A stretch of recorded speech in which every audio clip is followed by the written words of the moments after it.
بسم اللہ الرحمن الرحیم۔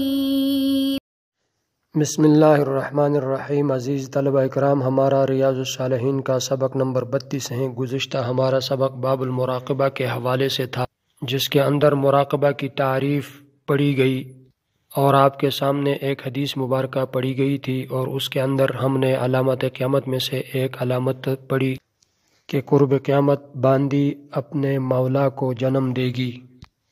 اس کی مزید وضاحت بھی کی گئی تھی۔ آج کا ہمارا سبق اس باب کے آگے مزید 4 احادیث کے بارے میں ہوگا۔ سب سے پہلے عبارت پڑھتے ہیں، اس کے بعد ترجمہ اور تشریح کریں گے۔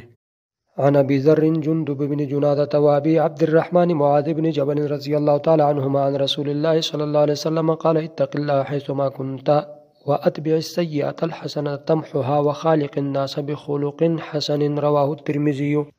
عن ابن عباس رضی اللہ تعالی عنہما قال كنت خلف النبی صلی اللہ علیہ وسلم یوما فقال یا غلام انی اعلمک کلمات احفظ اللہ یحفظک احفظ اللہ تجدہ تجاہک اذا سألت فاسأل اللہ واذا استعنت فاستعن باللہ واعلم ان الامة لو اجتمعت على ان ينفعوك بشيء لم ينفعوك الا بشيء قد كتبه الله لك وان اجتمعوا على ان يضروك بشيء لم يضروك الا بشيء قد كتبه الله عليك رفعت الاقلام وجفت الصحف رواه الترمذي۔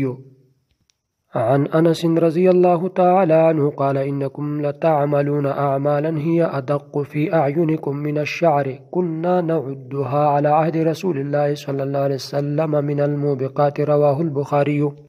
عن ابی ہریرہ رضی اللہ تعالی عنہ عن النبی صلی اللہ علیہ وسلم قال ان اللہ تعالی یغار وغیرۃ اللہ تعالی ان یأتی المرء ما حرم اللہ علیہ متفق علیہ۔ عزیز طلبہ اکرام، آپ کے سامنے 4 احادیث مبارکہ پڑھی گئی ہے۔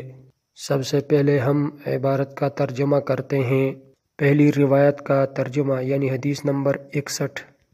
حضرت ابو ذر جندب بن جنادہ اور عبد الرحمن معاذ بن جبل رضی اللہ تعالی عنہما سے روایت ہیں کہ رسول اللہ صلی اللہ علیہ وسلم نے فرمایا کہ اللہ سے ڈرو جہاں بھی تم ہو، اور غلطی کے بعد نیکی کرو، کیونکہ وہ نیکی اس غلطی کو مٹا دے گی، اور لوگوں سے حسن سلوک سے پیش آؤ۔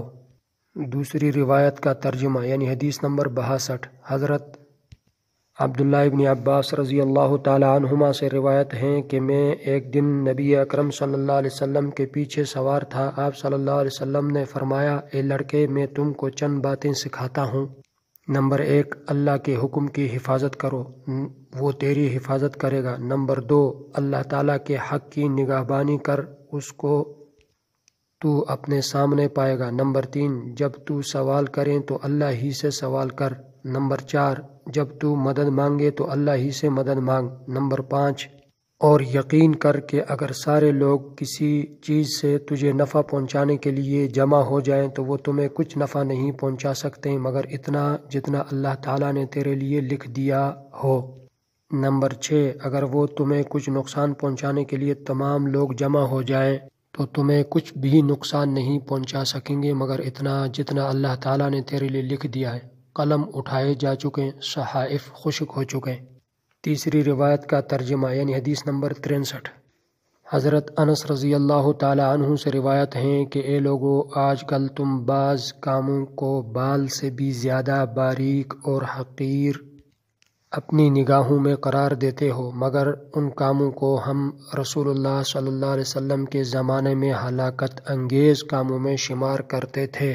آخری روایت کا ترجمہ یعنی حدیث نمبر 64۔ حضرت ابو ہریرہ رضی اللہ تعالی عنہ سے روایت ہیں کہ نبی اکرم صلی اللہ علیہ وسلم نے فرمایا، اللہ تعالیٰ غیرت کرتے ہیں، اور اللہ کو غیرت دلانا یہ ہے کہ آدمی اس کام کا ارتکاب کریں جس کو اللہ تعالیٰ نے حرام کیا ہو۔ اب ہم عبارت حل کرتے ہیں۔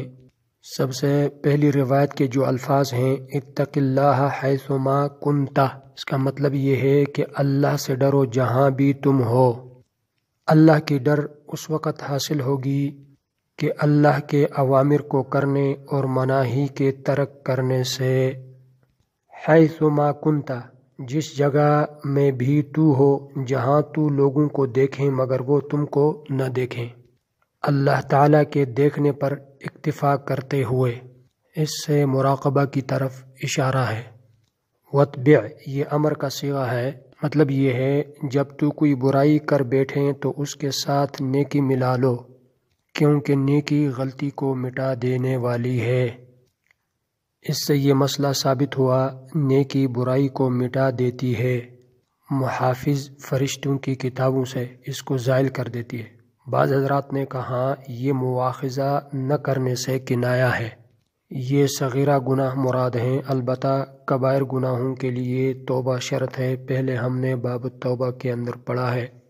وخالق الناس بخلق حسن، یعنی خوشباش رہنا یہ حسن اخلاق کا حصہ ہے، اور اسی طرح لوگوں کو ایذا دینے سے باز رہنا اور ان سے نیک سلوک کرنا اور ان سے ایسا معاملہ کرنا جو اپنے بارے میں کیا جانا پسند ہو، یہ حسن اخلاق کا حصہ ہے۔ اس کے اندر بھی ہمارے لیے اخلاق حسنہ اپنانے کی ترغیب ہیں۔ دوسری روایت کے جو الفاظ ہیں احفظ اللہ یحفظ کا، یعنی اللہ کے حکم کی حفاظت کرو تو اللہ تعالیٰ تمہاری حفاظت کرے گا۔ تقوی کو لازم پکڑتے ہوئے اس کے دین کی حفاظت کر، ان چیزوں سے پرہیز رکھ جو اس کو پسند نہیں۔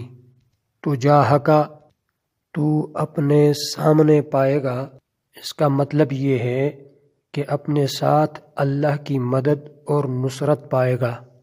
استعنت صیغہ واحد مذکر مخاطب ہے، یعنی دین کے معاملات میں سے کسی معاملے میں مدد طلب کر۔ جفت الصحف، جفت کی معنی ہے خشک ہو گئے، الصحف اس سے مراد وہ اوراق ہیں جن میں مخلوق کی تقدیریں ہیں، مثلا لوح محفوظ۔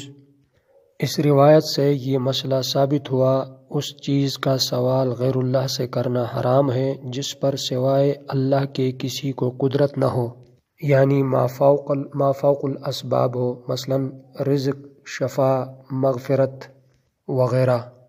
مگر جن چیزوں میں لوگ ایک دوسرے سے تعاون کرتے ہیں اور وہ ان کے دائرہ اختیار میں بھی ہو، اس کے سوال میں کوئی حرج نہیں، مثلا عاریتاً کسی سے کوئی چیز لینا، قرض لینا، یا کسی سے کوئی راستہ طلب کرنا وغیرہ وغیرہ۔ یہ حدیث اللہ تعالیٰ کی نگہبانی کا عظیم الشان اصول ہمارے سامنے رکھتی ہے کہ بندے کو اللہ تعالیٰ کے حقوق کی رعایت کرنی چاہیے اور اپنے آپ کو اس کے حکم کے سپرد کر دینا چاہیے اور اللہ ہی پر بھروسہ کرنا چاہیے تاکہ اس کی توحید کا ہر وقت مشاہدہ ہو اور تمام مخلوق کو عاجز اور اس کا ہر وقت محتاج سمجھے۔ تیسری روایت کے اندر موبقات کا جو لفظ ہے اس کا معنی ہے ہلاکت انگیز کام۔ اس روایت سے بھی یہ ثابت ہو رہا ہے کہ کسی گناہ کو معمولی سمجھنا یہ اللہ کے خوف میں کمی کی علامت ہے، جس طرح کہ اس کا برعکس اللہ تعالیٰ کے خوف کے کامل ہونے اور اللہ کی نگہبانی پر کامل یقین کی علامت ہے۔ آخری روایت کے اندر جو الفاظ ہیں الغیرۃ، غین کے زبر کے ساتھ ہیں، جبکہ معنن اصل میں خودداری کو کہتے ہیں۔ غیرت لغوی اعتبار سے انسانوں کے سلسلے میں حالت کی تبدیلی اور بے قراری کو کہتے ہیں۔ اللہ کے لیے یہ ناممکن ہے، تو یہاں غیرت اللہ سے مراد لوگوں کو تمام بے حیائی اور محرمات سے روکنا ہے۔ اللہ تعالیٰ کو ان محرمات کا کرنا پسند نہیں۔ اس روایت سے بھی یہ مسئلہ ثابت ہوا کہ محرمات سے نفرت کرنا چاہیے، جو محرمات کا ارتکاب کریں اس سے دور رہنا چاہیے، کیونکہ یہ اللہ تعالیٰ کے غضب کا سبب ہے۔ آج کا ہمارا سبق مکمل ہوا، جس کا خلاصہ یہ ہے۔ آج کے سبق کے اندر ہم نے 4 احادیث پڑھی۔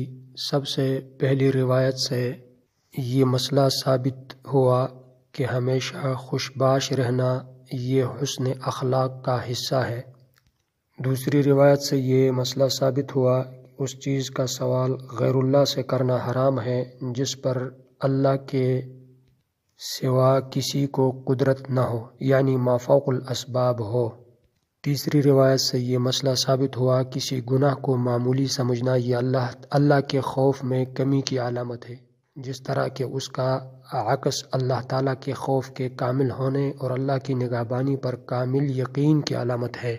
آخری روایت سے یہ مسئلہ ثابت ہوا ان محرمات سے بچنا چاہیے جس کو اللہ تعالیٰ نے حرام قرار دیا ہے، کیونکہ یہ اللہ تعالیٰ کے غضب کا سبب ہے۔ اگلا ہمارا سبق اس باب کے آگے 2 احادیث کے بارے میں ہوگا انشاءاللہ العزیز۔ السلام علیکم ورحمۃ اللہ وبرکاتہ۔